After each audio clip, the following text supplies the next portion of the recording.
میں نے کہا نانی جان اپنی مرضی سے حلقہ چوز کرے, ہاتھ رکھ کے یہ میرا حلقہ ہے, ادھر ہی شکست دوں گی انشاءاللہ. حلقہ وہ چوز کرے, میدان اس کا, حلقہ اس کا, پیسے اس کے, جدھر سے مرضی وہ اپنا حلقہ چوز کرے, لیکن سرتاج گل انشاءاللہ اس کو شکست. اچھا سر, اپنے لیڈر کو ملنے کے لیے آئی ہوئی ہوں, اور آپ کو پتا ہے کہ ڈیرہ غازی خان نے ساؤتھ پنجاب نے جب بھی خان صاحب نے کال دی ہم نے لبیک کہا ہے.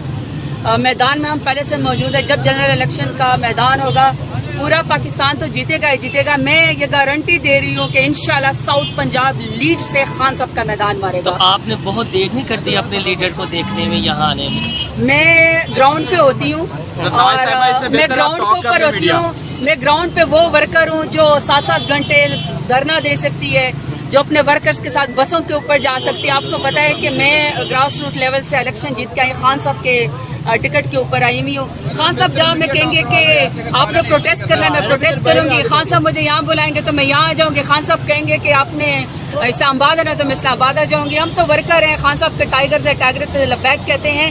البتہ مجھے یہ پتا ہے کہ میں خان صاحب کو یہ بتانے کے لیے آئی ہوں کہ ڈیرہ غازی خان میں جس سے بھی ملتی ہوں مجھے کہتے ہیں بی بی ووٹ عمران خان کا. اجے لاہور سے مریم نواز کے خلاف کس حلقے سے الیکشن لڑنا پسند کریں گے؟ میں نے کہا نانی جان اپنی مرضی سے حلقہ چوز کرے, ہاتھ رکھ کے یہ میرا حلقہ ہے, ادھر ہی شکست دوں گی انشاءاللہ. حلقہ وہ چوز کرے, میدان اس کا, حلقہ اس کا, پیسے اس کے, جدھر سے مرضی وہ اپنا حلقہ چوز کرے, لیکن سرتاج گل انشاءاللہ اس کو شکست. اچھا سر صاحبہ, ویسے ابھی تک اعلان نہیں اچھا آیا. انہوں نے کہا تھا جی کہ میں مائنر سرجری کے لیے جا رہی ہوں, آپ کی کیا اطلاع ہے, وہ سرجری کیا تھی اور ہو گئی؟ دیکھو ان لوگوں کو سائیکاٹرسٹ کی ضرورت ہے. مریم کو. جی جی, میں نے تو خان صاحب سے کہا تھا کہ آپ نے کارڈیالوجی ہاسپٹل بھی بنوا دی ہیں, آپ نے روڈز بھی بنوا دی, آپ نے وومن یونیورسٹی بھی بنوا دی ہے. ایک ذرا ان بیماروں کے لیے نا ایک مینٹل ہاسپٹل بھی بنوا دیں اس بگوڑے خاندان.